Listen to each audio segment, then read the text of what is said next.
So I'm Sam Trotman, I'm the Senior Denim Editor at WGSN. For me, I guess my sort of earliest memories of getting into denim is going sort of to thrift stores and car boot sales. I've always just sort of had, I guess, sort of a personal sort of attraction to denim, just the way that it sort of like feels and fits to your body. Why people love denim so much, especially in a store like this where it's real McCoys, people who are more sort of the purists are into the selvage. The first jean was patented back in 1873 by Levi Strauss and Jacob Davis. Denim was born out of the necessity sort of for workwear and utility garments later in the sort of 30s, 40s, and then you've got sort of the cowboys wearing it in those eras, and then through to sort of like the 50s era when the sort of like GIs were coming back from the war, and films like James Dean's Wild Ones were coming out. So a lot of the young kids from around that time were buying into that culture. They had this sort of whole rebel sort of status to it. I think jeans were actually even banned from some schools back then. During sort of the 60s and 70s, people started to pick up denim as more sort of a fashion item,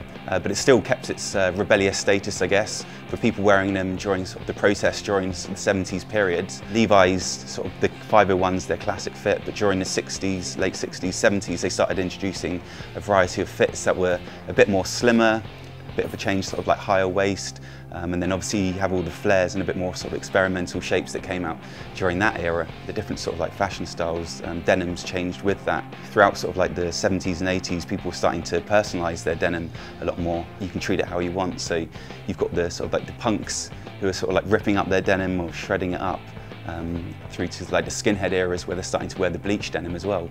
Some of the interesting ways that people have been wearing denim, the name Texas tuxedo, so if you're known as wearing sort of denim jacket and jeans together as a full set, it's known as the Texas tuxedo, and that was actually coined by a guy called Bing Crosby. He had gone into a casino with one of his friends and got turned away for wearing denim. You were only allowed to wear suits back then, so he'd gone back and he's spoken to Levi's, and Levi's actually produced him a denim suit. And so he goes back to the same casino again and he's wearing this denim suit, and then obviously they can't turn him away. Going through to more modern culture, the Britney and Justin look from the early 2000s when they'd gone to, I think it was one of the MTV Music Awards or something, and they're wearing this head-to-toe denim look. I think Justin's in some horrible kind of like stone-washed, bleach-washed jacket and jeans. One of the interesting things at the moment, that's probably one of the most progressive things that I've seen happening sort of in technology for denim, is Google's latest project with Levi's, which is called Project Jacquard, and they're actually weaving in touch-sensitive yarns into the fabric, so you can actually plug it into your phone, your jacket, and you can like control your phone through the jacket just by touch. With denim, there's so much variety out there that you can kind of wear it to whatever style you have.